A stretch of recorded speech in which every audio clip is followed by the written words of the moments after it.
Bonjour, aujourd'hui c'est le 15 juillet et notre lecture d'aujourd'hui c'est dans Romains chapitre 8 verset 33. Qui accusera ceux que Dieu a choisis? C'est Dieu qui les déclare justes.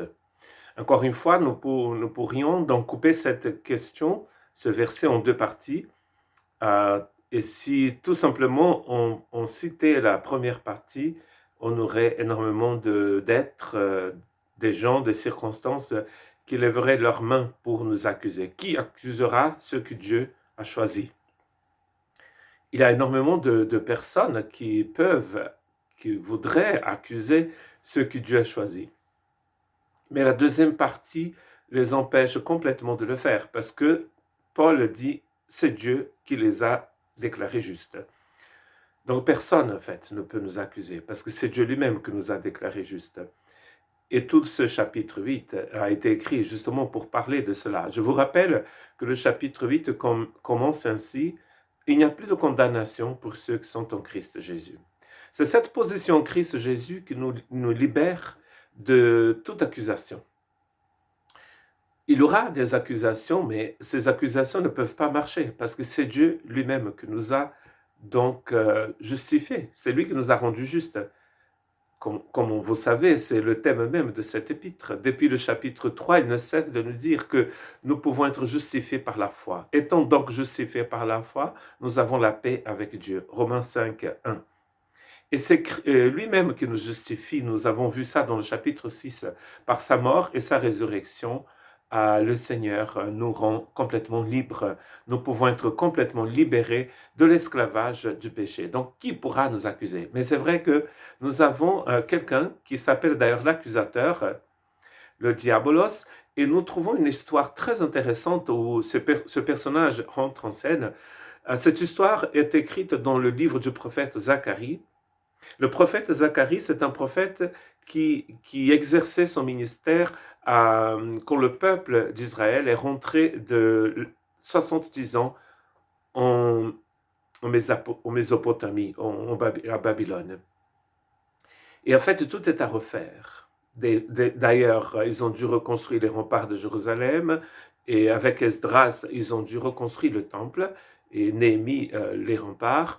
Et le prophète Esdras et aussi le prophète Zacharie, qui sont des prophètes de cette époque-là, vont donc exhorter le peuple dans cette nouvelle vie, dans ce nouveau départ. Et comme le culte est à refaire, tout est à refaire, parce que tout a été détruit 70 ans auparavant, nous voyons un grand prêtre, celui qui était le médiateur entre les gens et le Dieu dans le temple. Il est complètement hors service. Le texte nous dit que ses vêtements sont sales. Un grand sacrificateur dont les vêtements sont sales ne peut pas rentrer dans le lieu très saint.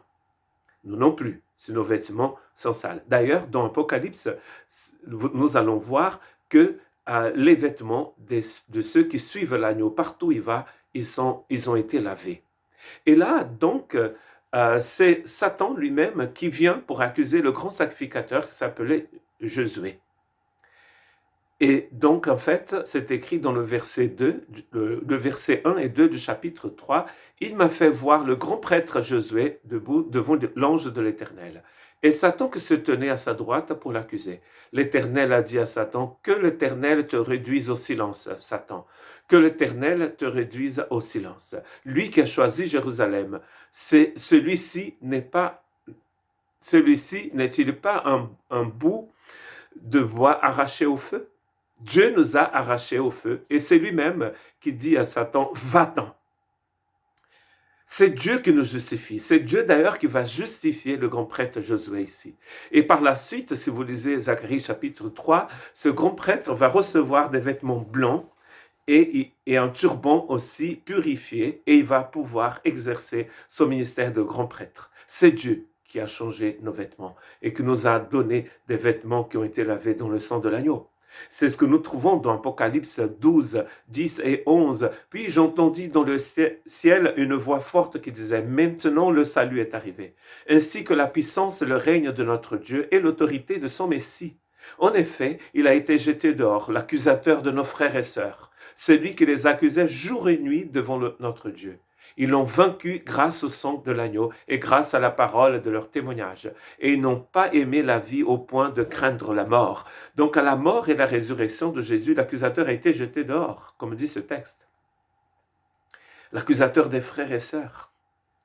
Et c'est Dieu lui-même qui accomplit son œuvre par son Messie, c'est écrit.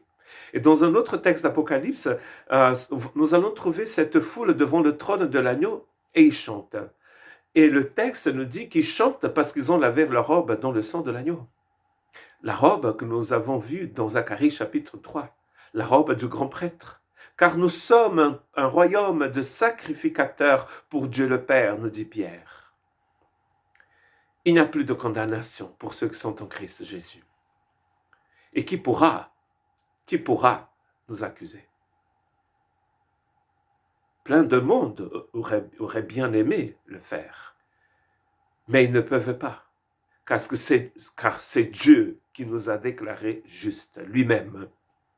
Par la mort et la résurrection de son Fils, Dieu peut te déclarer juste devant lui, sans aucune condamnation, libéré de toute accusation, car l'accusateur des frères et des sœurs a été jeté dehors.